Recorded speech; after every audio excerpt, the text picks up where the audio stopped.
Cristo dio los siguientes dones a la iglesia: los apóstoles, los profetas, los evangelistas y los pastores y maestros. Ellos tienen la responsabilidad de preparar al pueblo de Dios para que lleve a cabo la obra de Dios y edifique la iglesia, es decir, el cuerpo de Cristo. Ese proceso continuará hasta que todos alcancemos tal unidad en nuestra fe y conocimiento del Hijo de Dios, que seamos maduros en el Señor, es decir, hasta que lleguemos a la plena y completa medida de Cristo. 14. Entonces ya no seremos inmaduros como los niños, no seremos arrastrados de un lado a otro, ni empujados por cualquier corriente de nuevas enseñanzas. No nos dejaremos llevar por personas que intenten engañarnos con mentiras tan hábiles que parezcan la verdad. Y 15. En cambio, hablaremos la verdad con amor, y así creceremos en todo sentido hasta parecernos más y más a Cristo, quien es la cabeza de su cuerpo, que es la iglesia. Vamos a orar. Padre, en el nombre de nuestro Señor Jesucristo, queremos en esta tarde disponer todo nuestro ser, todas nuestras fuerzas, mente, disponerlo para dejarnos aprender, para dejarnos guiar y aprender de ti. Señor, queremos que tú seas nuestro maestro. Úngenos con tu Santo Espíritu, ilumínanos de tal manera que en esta tarde tu palabra sea expuesta con claridad, pero bajo el poder de tu Espíritu, con sencillez, pero de una manera que transforme vidas. En el nombre de Cristo Jesús. Amén. Amén, amén. Muy bien, pues ya estamos en la última parte de esta serie, los dones espirituales. Dones espirituales. Cuando hablamos de los dones espirituales en la Biblia, les comenté que hay 3 pasajes clásicos donde usted puede encontrar acerca de los dones espirituales. Dígame cuáles son estos 3 pasajes clásicos. Uno lo predicamos como 3 semanas. ¿Cuál? ¿Cuál? ¡Ay, qué bárbaros! Primera a los Corintios capítulo 12. Dones espirituales. Primera a los Corintios capítulo 12. Y el otro pasaje que les dije, ¿cuál era? Romanos 12. Pasajes clásicos de los dones espirituales. Cuando alguien les pregunte, oye, ¿dónde habla la Biblia de los dones espirituales? Primera a los Corintios 12, Romanos 12 y Efesios capítulo 4. 3 pasajes clásicos. Obviamente, primera a los Corintios 13, predicamos, habla de cómo ejercer los dones. ¿En qué? En amor. En amor. Dice, anhelen los mejores dones, pero yo les enseño un camino más excelente. Y empieza 1 Corintios 13, el amor está por encima. Si no tengo amor, de nada sirve ser el grande profeta, apóstol, evangelista y pastor. De nada sirve si no tengo amor. Y luego, pues hablamos de 1 Corintios 14, que habla de algunas situaciones ahí de corrección en cuanto a las lenguas y la profecía.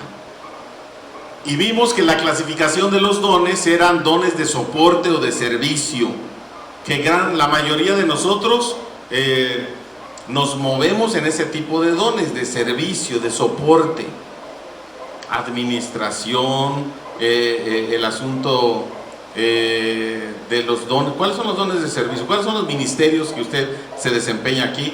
En los sugieres, en la alabanza, en el área administrativa, en el área de mantenimiento, en diferentes dones estamos ahí. Y luego vienen los de enseñanza, luego vienen los dones que nos tardamos ahí también un sermón, dones de milagros o de señales. Y hacíamos una pregunta: creemos que los dones o personas que digan, yo tengo el don de milagros, yo tengo el don de sanidad, personas que tengan ese don actualmente. Yo no estoy diciendo, y aclaramos mucho eso, Dios sigue sanando a los enfermos. Vemos ahora el testimonio que pasó. Dios sigue sanando a los enfermos. Dios sigue haciendo milagros hoy en día. Sí. Es diferente a que alguien diga, tengo el don de sanidad, tengo el don de hacer milagros. Es diferente. Y dijimos, ¿qué pasa ahí? Algunas iglesias evangélicas dicen, nosotros creemos que todavía hay personas que tienen estos ministerios. El don de apóstol, por ejemplo, al estilo de los 12. El don de apóstol al estilo de los 12. ¿Existe actualmente? Y ahí platicamos un poco. Y hablamos de estos dones de milagros o de señales. ¿Cuál será su propósito y demás? Y ahora, por último, vamos a estar hablando de los dones ministeriales. Así se le conoce la clasificación, los dones de ministerio. Y son 5. Son 5. ¿Cuáles son los que están en Efesios capítulo 4? Estos dones de ministerio. ¿Cuáles? Primero los profetas, apóstoles, luego profetas, luego evangelistas, luego pastores. Algunos dicen pastores y maestros van de la mano. Un pastor que no enseña, un pastor que no sabe enseñar, que no es maestro, pues está difícil, ¿verdad? Pastor que no sepa enseñar. Hay maestros que no son pastores, pero no puede haber pastores que no sean maestros. Necesitan enseñar la palabra. Muy bien. El orden, ¿es más importante el apóstol que el pastor maestro? No. Algunos expertos dicen el orden no es importante. En el griego, en el original, no enfatizan tanto el orden. No es que primero sea más importante el apóstol o etcétera. Analizamos que apóstol, así a grandes rasgos, ¿cómo lo podemos definir? ¿Como quién? ¿Qué significa apóstol en griego? Bueno, en el griego es apóstolos, pero ¿qué significa en español? Enviado, o sea, literalmente es enviado. ¿Y a quién enviamos? A los misioneros. Entonces, ¿alguien quiere ser apóstol? Enviémoslo a África para ver si es apóstol. ¿Sale? Allá con los musulmanes, o aquí a Chiapas, o a los tarahumaras, o aquí de misionero, aquí cerquita, etcétera. Entonces, apóstol es misionero. Luego tenemos profetas. ¿Quiénes son los profetas? Así lo que explicamos en esta serie de mensajes, ¿quiénes son los profetas? Dijimos que había 2 líneas, la línea del adivino, la línea de aquella persona que te dice lo que va a pasar en tu vida en el futuro, y la otra línea de predicación. La predicación. El profeta es predicar la palabra de Dios, anunciar las buenas nuevas. Eso es el don de no dije profeta, ¿sí? El profeta, ¿verdad? El don de profeta es predicar la palabra. Cuando alguien diga, ¿es profeta? Sí. ¿Por qué? Porque predice el futuro. No, porque predica la palabra de Dios. Eso es profeta. Luego tenemos evangelistas, que lo explicamos, están en los otros pasajes. El don de evangelista es aquel que se le facilita mucho el asunto de predicar la palabra a los nuevos. ¿Que significa que solamente el que tiene el don predica? No, todos debemos anunciar nuestra experiencia con Dios, pero hay algunos que sobresalen en la evangelización, y a eso le llaman evangelistas. Muchos cristianos confunden a un evangelista con la denominación evangélica. Le preguntan, ¿y tú qué eres? ¿Católico? ¿Qué eres? ¿Y qué dicen? Yo soy evangelista. ¿Y quiénes son esos? Los evangelistas son los que tienen el don de evangelismo, pero ha de haber querido decir soy evangélico, porque se parecen mucho las palabras, ¿no? Ha de haber querido decir soy evangélico, cristiano evangélico. Hay cristiano católico y hay cristiano evangélico, y hay cristiano de la luz del mundo, y hay cristiano de pare de sufrir, y hay cristianos de muchos, ¿verdad? Nosotros somos cristianos, ¿qué? Evangélicos. Entonces, el evangelista, don de evangelista, es aquel que tiene unas características particulares para poder predicar el evangelio. Luego tenemos al pastor. ¿Tiene dudas en cuál es la definición de un pastor? Que cuida el rebaño, que protege, que enseña, que alimenta, que disciplina. Aquí disciplinamos más que enseñamos, ¿no? A las ovejas, pues imagínese a un pastor de ovejas lo que hace con las ovejas, se las come y demás, ¿no? Entonces, y demás. Y tenemos al maestro, que también lo definimos ya, es aquella persona, un don espiritual que es habilidad sobrenatural dada por Dios y dirigida por el Espíritu Santo para edificar a la iglesia, y que el mundo que no conozca a Jesucristo le conozca. Esos son los asuntos de dones espirituales, y el maestro pues enseña la palabra de Dios de una manera respaldada por el Espíritu Santo. Esos son los cinco áreas que tenemos aquí de ministerio, pero yo quiero enfocarme en algunos puntos principales de estos 5. Número uno, los dones ministeriales. En primer lugar, Jesús es el que los otorga. Jesús es el que da los ministerios. Y aquí hay que tener mucho cuidado, mucho cuidado. ¿Qué dice el versículo 11? Y Él mismo, así dice. ¿Quién es Él? Jesucristo. Versículos anteriores está hablando de un tema también muy polémico. Jesucristo bajó a los infiernos y predicó a los espíritus encarcelados. ¿Sí o no? ¿Les predicó para salvación allá en el infierno? Sí, para que creyera, ¿no? Es un asunto polémico. Para nosotros no tanto, porque no creemos que después de la muerte haya oportunidad de salvación, ¿o sí? Creemos que la salvación se da en vida. Después de muertos ya no hay oportunidad. Entonces eso elimina que pensemos que Jesús, cuando murió, los 3 noches, ¿qué dijo? ¿Que 3 noches? 3 días y 3 noches. Bajó al infierno a predicar a los espíritus encarcelados, a ver quién se arrepentía, o a los demonios, a ver quién se arrepentían, o a dónde, o qué hizo.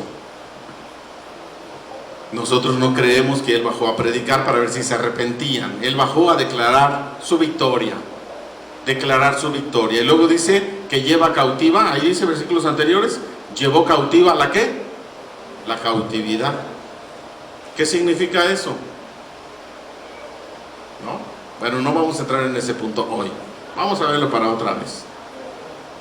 Pero este pasaje posteriormente dice, y Él mismo, dice que dio dones a los hombres, y Él mismo constituyó, estableció, puso.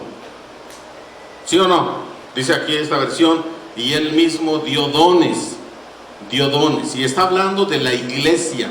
El apóstol Pablo está hablando de la iglesia. Que no se nos olvide aquí el concepto de iglesia, ¿sí? De la iglesia. ¿Qué significa la iglesia en la Biblia? Un grupo de personas llamadas, así literalmente eclesía, llamados afuera o convocados afuera a una reunión. Y en este caso, eclesía significa llamados a adorar a Dios. Esto es básicamente lo que significa la palabra iglesia. Pero dice, Él mismo, es decir, Jesucristo es el que otorga los ministerios. ¿Cuántos de aquí estamos sirviendo en algún ministerio? Levante su mano. En esta iglesia, ¿cuántos estamos sirviendo así en un ministerio? ¿Quién te dio ese ministerio? Dios, ¿verdad? Y Él mismo los puso. Los que no levantaron su mano, la pregunta es, ¿para cuándo? ¿Para cuándo estarás sirviendo? Porque el que establece los ministerios es Jesús. Y si Jesús no te mueve, si Jesús no te capacita, si Jesús no te invita y te lleva a servir a través de los dones o ministerios o en un ministerio, pues ¿quién lo hará? Ahora yo pregunto, ¿no estamos sirviendo en un ministerio porque Jesús no me ha invitado?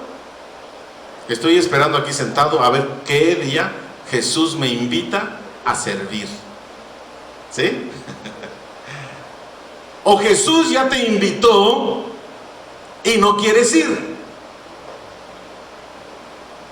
Te sientes muy importante, estás muy ocupado en tus actividades, que Jesús te invita a servir y le dices no.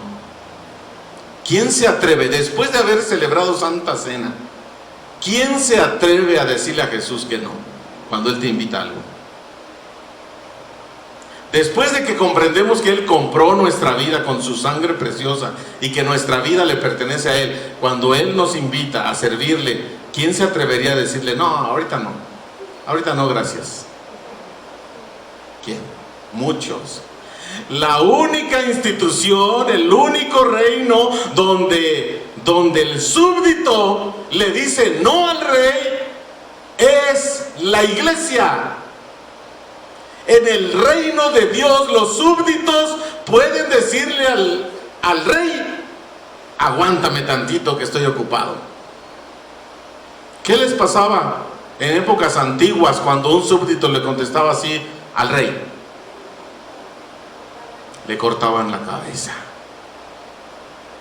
Pero el único reino donde nos atrevemos, al fin que Dios es bueno, al fin que Dios es paciente, al fin que Dios sabe mi situación.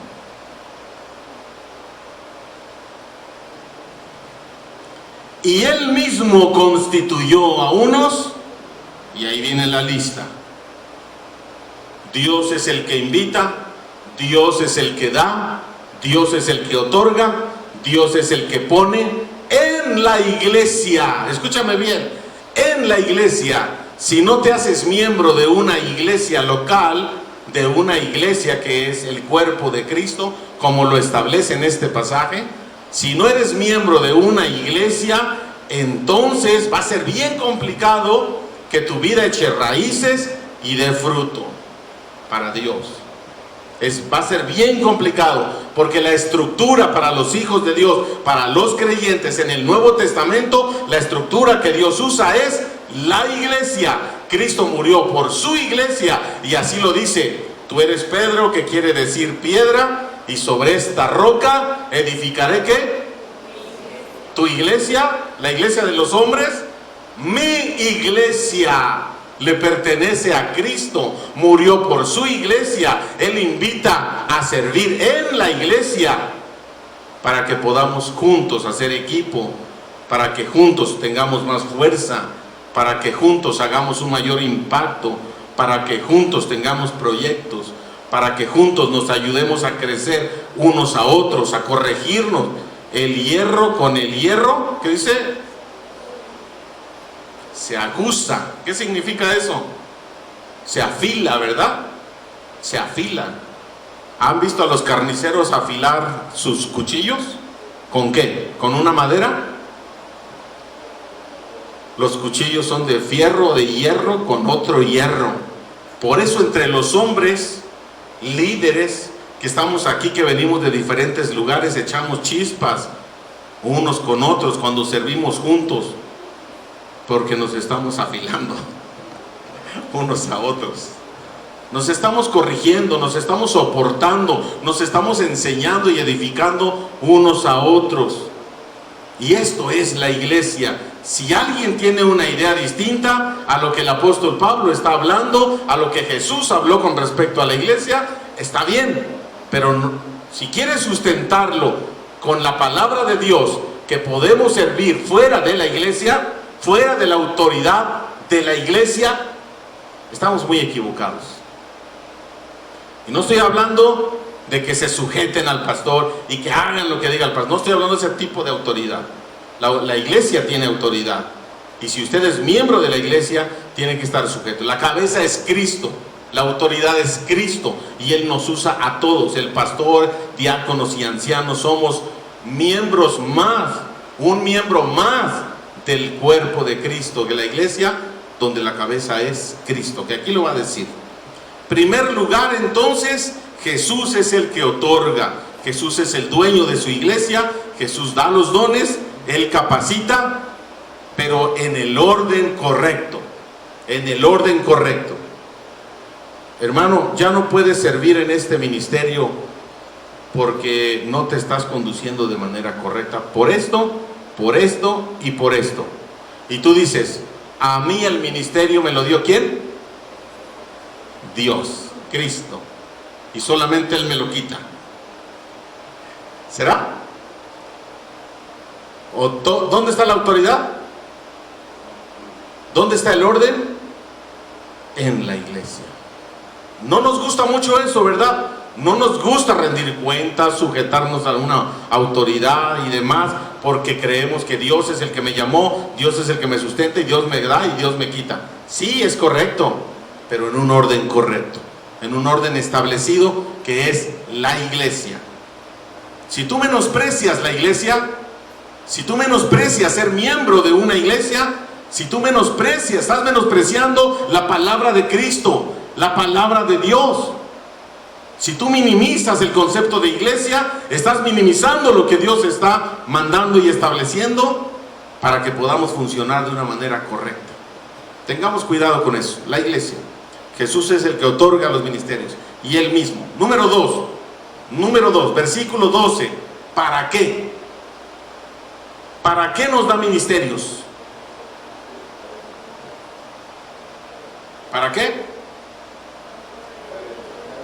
Capacitación, edificación. ¿Capacitar a quién?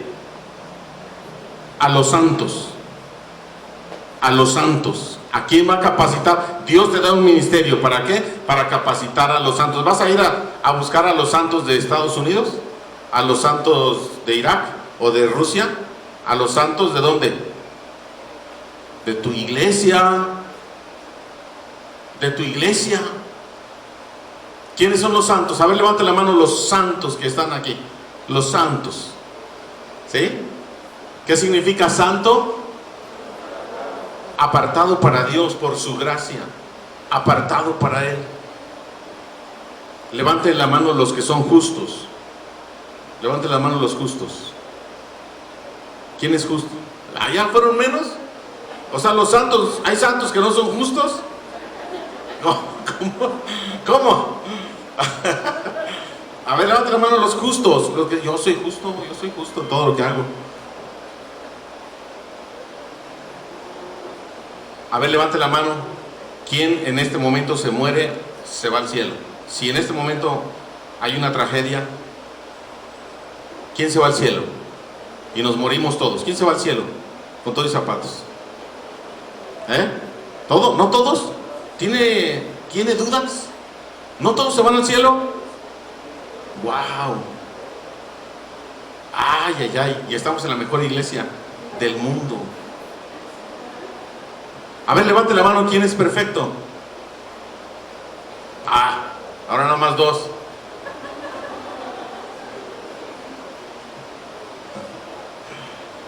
O sea que los que habían levantado los santos, algunos santos no van al cielo, algunos santos y justos no son perfectos, pero muchos que si en este momento mueren van al cielo, o sea, van a llegar al cielo siendo injustos y siendo imperfectos. Y por primera vez en el cielo habrá imperfección, porque un imperfecto entrará al cielo. ¿Sí? ¿Habrá imperfección en el cielo? ¿Sabe por qué dudamos tanto cuando se nos hacen preguntas así, de ese estilo? ¿Sabe por qué dudamos tanto? Porque estamos pensando de manera terrenal, humanamente. Ya se nos olvidó que Jesús, su sangre, al morir, su sangre preciosa, nos limpia de todo pecado. De todo pecado. Se nos olvida eso porque hay áreas que tenemos que cambiar, hay áreas que aún tenemos que trabajar en un sentido, entregarle a nuestro Dios para que Él santifique, limpie y transforme. Pero dudamos mucho porque estamos creyendo que la salvación, la justificación, la santificación y la perfección se logra por el esfuerzo humano, por tus obras. Por eso muchos dudamos. La salvación es por gracia y es un acto de fe, pero la santificación también es un acto de fe. Creámosle a Dios, y Él dice: quiero hacerte santo y perfecto. Creámosle a Dios porque es la obra de Dios, del Dios Todopoderoso. Y que si vamos a ir al cielo, vamos a ir de una manera. ¿Qué significa perfección cristiana? Que no cometa errores, que no me equivoque al buscar un pasaje y te doy otro. ¿Qué significa perfección cristiana? Lo mismo que significa tener un corazón conforme al corazón de Dios. ¿Qué significa? Significa que en nuestro caminar con Dios, cuando Él me dice, cuando Dios, el Espíritu Santo, me redarguye y me dice: por ahí no es el camino, es por acá, ¿qué hago? Sí, Señor, perdón, andaba desviándome, es por acá. Así debe de ser. La perfección cristiana es esa. Ya en tu vida cristiana tienes el Espíritu Santo, has sido salvo, eres justificado, naciste de nuevo, eres regenerado, pero en el caminar cristiano te das cuenta que hay orgullo, o que hay mentira, o que hay alguna situación ahí, y el Señor te dice: ¿qué pasó? ¿Qué pasó? ¿Por qué estás teniendo esta práctica que no es correcta? ¿Qué tienes que decirle? Perdón, no lo vuelvo a hacer. Esa es la actitud de una perfección cristiana. Eso es lo que debemos hacer. Regularmente, ¿qué hacemos? O nos ponemos soberbios, o le resistimos a Dios, argumentamos: lo hice por esto, lo hice porque me provocó, lo hice no, es que todos lo hacen, entonces yo ¿por qué no? No. Cuando Dios te confronta, agache su cabeza, pida perdón y corrija. Eso es perfección cristiana. Eso es lo que Dios está demandando. Entonces, edificar a los santos. ¿Para qué debemos estar sirviendo en un ministerio?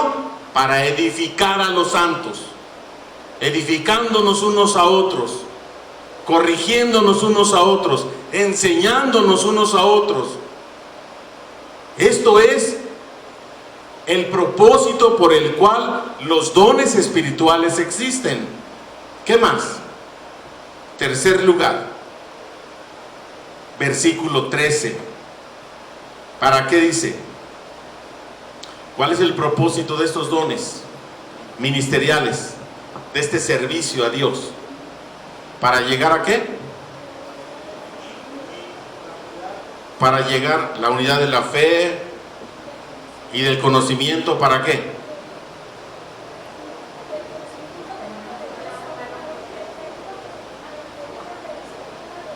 Para llegar a ser como ¿quién?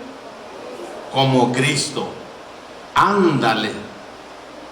Dios es el que da los dones. Él estableció a unos apóstoles, a otros pastores, para edificarnos unos a otros, para edificar a los santos, a la iglesia, a los santos. Y luego, ¿para qué los vamos a edificar unos a otros? ¿Cuál es el fin de la edificación? ¿Parecernos a quién? ¿O llegar a ser como quién? Como Cristo. Como Cristo. A ese nivel de compromiso, a ese nivel de entrega es lo que Dios está esperando de cada uno de los seguidores de Él. Es decir, en otras palabras, cuando usted le diga a alguien que es cristiano, usted, dígale: sigue mi ejemplo y vas a ver a Cristo en mí. A ver, las personas alrededor están viendo a Cristo en nosotros. ¿Cuál es el fin de la edificación unos a otros y de poder crecer y llegar a una madurez, a la estatura del varón perfecto, a la estatura de Cristo? ¿Qué dijo el apóstol Pablo? sean imitadores ¿de quién? De Cristo. ¿Han escuchado esa frase? Tú sigue a Cristo. Tú sigue a Cristo. Pero ¿qué dijo el apóstol Pablo? ¿Imiten a quién? A mí. ¿Por qué? Porque yo imito ¿a quién? A Cristo. ¿Qué nivel de compromiso es ese? ¿95%? ¿96%? ¿80%? ¿Qué nivel de compromiso tienes en la vida cristiana? ¿100%? ¿Será el 100%? Sean imitadores de mí como yo de Cristo. Sigan mis pasos. Hagan lo que yo estoy haciendo. Qué duro, ¿verdad? Qué duro. ¿No quieres que tus hijos sigan tus pasos? ¿No quieres que tus hijos te imiten? No, soy bien malo. No, hijo, tú no vayas a ser como yo, ¿eh? ¿Así? ¿No queremos que los hijos nos imiten? Entonces comportémonos de una manera que glorifique y que honre a Cristo. Tenemos discípulos, hijos espirituales, ¿verdad? Tenemos personas que nos observan. Tenemos personas alrededor a las cuales tenemos influencia sobre ellos. ¿Qué están aprendiendo de los cristianos? ¿Qué están aprendiendo de la iglesia? ¿Qué están aprendiendo de nosotros? Hasta que todos lleguemos a la estatura de la plenitud. Bueno, habla de la unidad de la fe. ¿Y de qué más?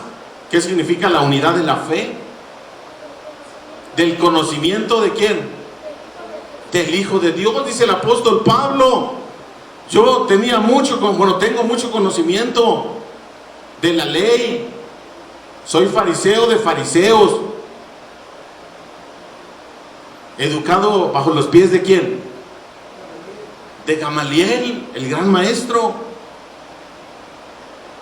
Soy ciudadano romano y soy israelita de corazón. Tengo mucho por qué gloriarme. Es más, dice, conozco a un hombre, si en el cuerpo no lo sé o si en el espíritu no lo sé, pero que llegó ¿a dónde? Al tercer cielo. Y vi cosas que ni siquiera puedo describir. Pero yo no me glorío en eso. Yo lo que anhelo, dice el apóstol, ¿ha leído o no ha leído?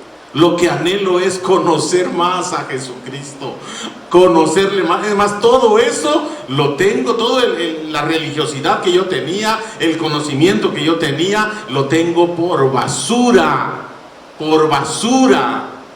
con tal de llegar al conocimiento excelente de Cristo Jesús. ¿Conoce a Cristo? Decimos, yo no tengo una religión, yo tengo una relación. ¿Con quién tienes la relación? Con Cristo.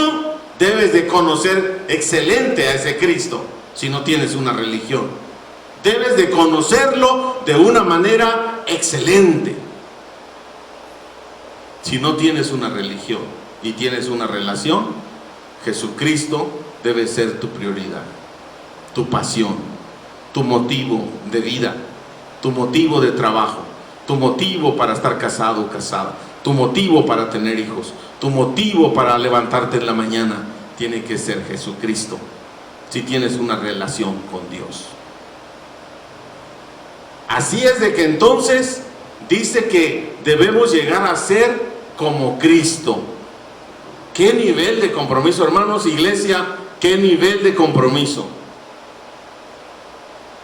Jesucristo tenía un compromiso grande, murió por nosotros. ¿Qué nivel de compromiso tenemos con Él? ¿Nos cuesta trabajo ser miembros de una iglesia, echar raíces y dar fruto? ¿Servir en un ministerio como lo está mandando aquí? ¿Nos cuesta trabajo servir? ¿Nos cuesta trabajo dejarnos guiar por el Espíritu y dejar ese vicio, dejar ese estilo de hablar grosero? ¿Me cuesta trabajo todavía? Porque no tengo un compromiso. La iglesia tiene que llenarse con miembros que tengan compromiso. Nos vemos en la media velada como iglesia, como iglesia participaron en Santa Cena, han nacido de nuevo, nos vemos en la media velada. Muchos de los que estuvieron aquí celebrando Santa Cena, no los vi en la media velada, pero dicen ser cristianos y dicen pertenecer a esta iglesia. A ver, ya no checa.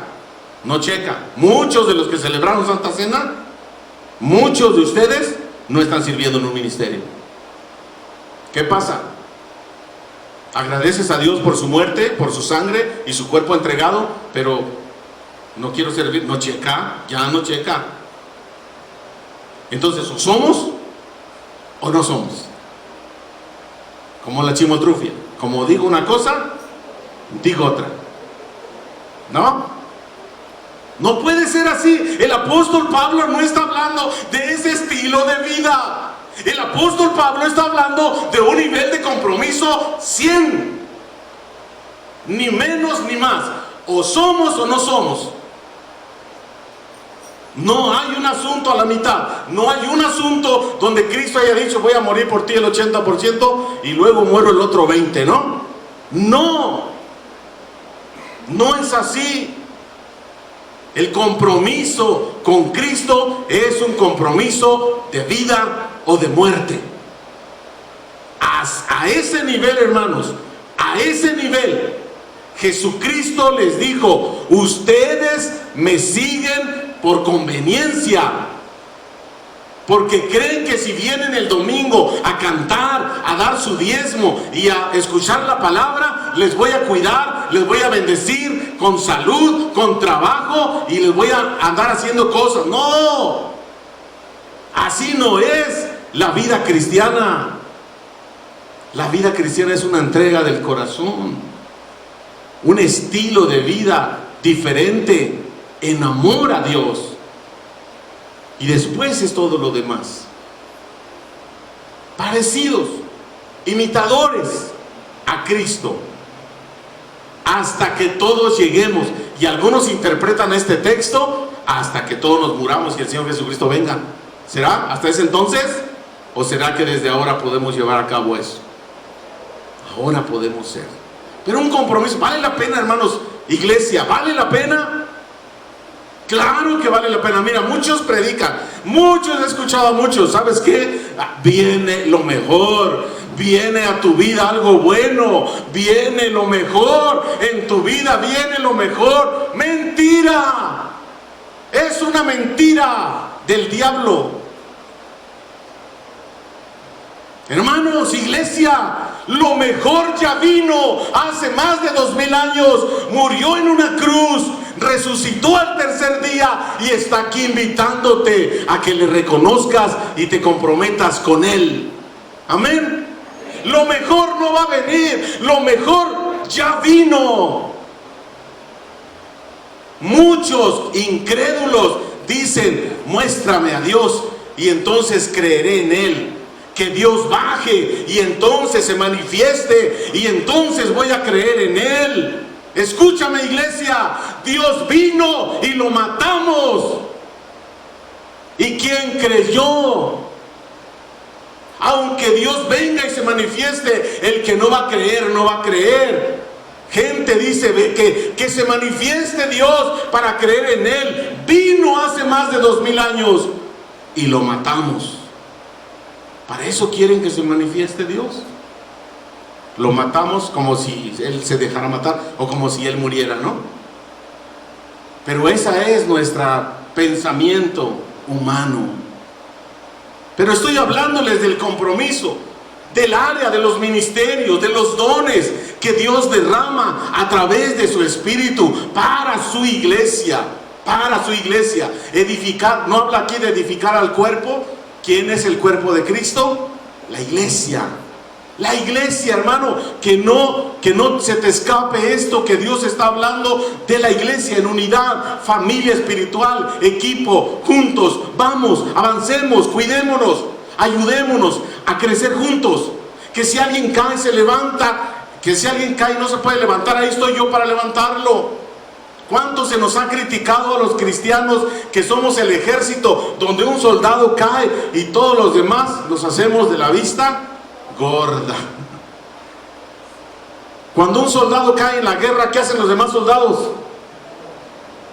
Y si aunque esté muerto, se le llevan cargando y lo levantan y le ayudan. Pero la iglesia, alguien cae en pecado, un pastor, un anciano, un diácono, un miembro, un líder de la iglesia, un servidor, y estamos todos criticándole, todos hablando mal de él, todos diciéndole, híjoles, esto y aquello, y lo dejamos tirado y lo humillamos y lo pisoteamos. ¿Somos el único ejército que hace eso?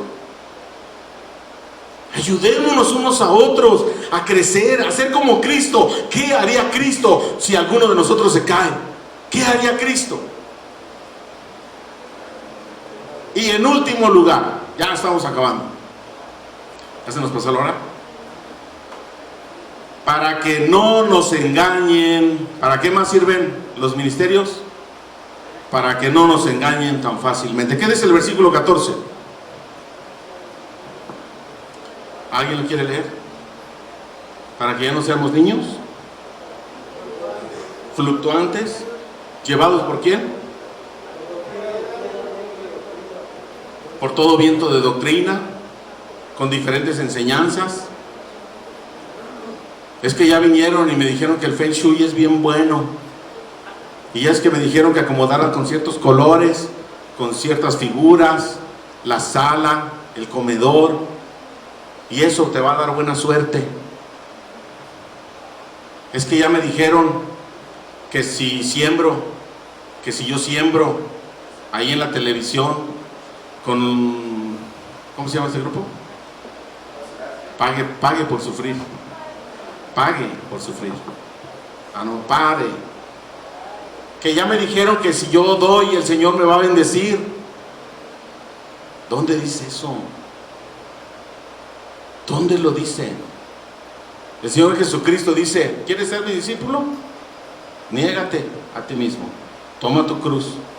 ¿Quieres ser mi discípulo? Parecía que el Señor no quería discípulos, porque decía, venían corriendo, Señor, yo quiero ser tu discípulo, yo quiero seguirte. Y Él les decía, las zorras tienen cuevas, las aves de los cielos tienen nidos, pero el Hijo del Hombre no tiene ni dónde recostar su cabeza. ¿Quieres seguirme? Vamos. No, yo te sigo, pero siempre y cuando tú me ayudes, tú me des, tú me bendigas en mi trabajo, tú me bendigas con mi familia, tú me des salud. Yo te sigo así. Si voy a sufrir, entonces ¿para qué te sigo? Ya estoy sufriendo, ¿no? Para que ya no seamos niños fluctuantes de todo viento de doctrina. Muchos de nosotros conocemos algunas otras iglesias o denominaciones y estamos confundidos. ¿Será verdad o no será verdad lo que allá dicen? Allá es otro estilo, allá no exigen tanto, allá se la llevan más light, más suave, y allá predican de otra manera, la palabra de Dios se discierne de otra manera. Y andan como niños fluctuantes en todo viento de doctrina, que si allá son buenos, que si acá no, que si cuál es la verdad, dónde está la verdadera interpretación de la Biblia, y acá enseñan una cosa y allá enseñan otra. Andan confundidos. ¿Cuál es el propósito de estos ministerios de servir en la iglesia? Que lleguemos a la madurez, que no andemos como niños fluctuantes escuchando todo tipo de doctrina y confundidos sin saber cuál es la verdad. La verdad se llama Jesucristo. Y si no te enfocas en conocer a Jesucristo, todo lo demás te va a confundir. Vas a intentar practicar una cosa, practicar otra y demás. El fetiche, vas a ponerle un pescadito a tu carro, vas a poner un cuadro en tu casa, creyendo que ahí está la bendición, cuando tu vida y tu corazón está alejado de Dios. ¿De qué sirve traer pescaditos y poner textos bíblicos en tu casa si tienes una manera de hablar? Si te comportas con tu esposa groseramente, si eres injusto con tus hijos, si tienes trabajadores, los explotas, si eres grosero con tus compañeros en el trabajo. Es que si no le entro al juego, si no les hablo de esa manera, se me suben a la cabeza y no me respetan. ¿Tú crees que el respeto se da con groserías? ¿Tú crees que el que es más grosero se le respeta más? el que grita más es el que tiene más autoridad. Estamos equivocados. Cristo no es así. Cristo nos está invitando a un compromiso de verdad, un compromiso de vida. Efectivamente Él tiene muchas promesas, efectivamente nos ama, efectivamente nos está invitando a una mejor vida, pero esa mejor vida hay un precio que pagar. ¿Y cuál es? No es tu dinero, no es tu tiempo. ¿Cuál es? Tu vida. Tu vida. ¿Quién es bautizado de aquí? ¿Quién es bautizado? ¿Qué significa bajar a las aguas bautismales y estar 3 minutos allá abajo? ¿Qué significa? Morir. Morir para vivir una vida nueva en Cristo. Necesitamos morir. Ese es el Evangelio, iglesia, ese es el Evangelio. Morir para vivir con Cristo, para vivir a la manera de Cristo. Y eso es compromiso. Esos son los ministerios, esos son los dones. Ese es el Espíritu Santo obrando a través de su iglesia. Cierre sus ojos, incline su cabeza, por favor. Padre, te damos gracias porque nos llamas efectivamente a un compromiso, pero antes nos has amado, antes nos has demostrado cuán importantes somos para ti. Y en esa armonía, en ese equilibrio queremos estar, en tu promesa, pero también en el compromiso que tú pides. Tu promesa de vida eterna, de esperanza y de paz, pero también un compromiso de servicio y de entrega, de disciplina, de perseverancia.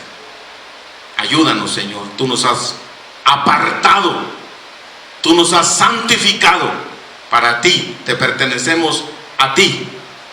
Ayúdanos a crecer, ayúdanos a madurar hasta llegar a la estatura de la plenitud de Cristo, a un varón perfecto. Gracias, Señor. Gracias por tu enseñanza, por tu palabra y por cada familia, por cada persona que hoy está escuchando. Yo te ruego, Señor, que tenga un eco, que haya fruto en esta palabra. En el nombre de Cristo Jesús.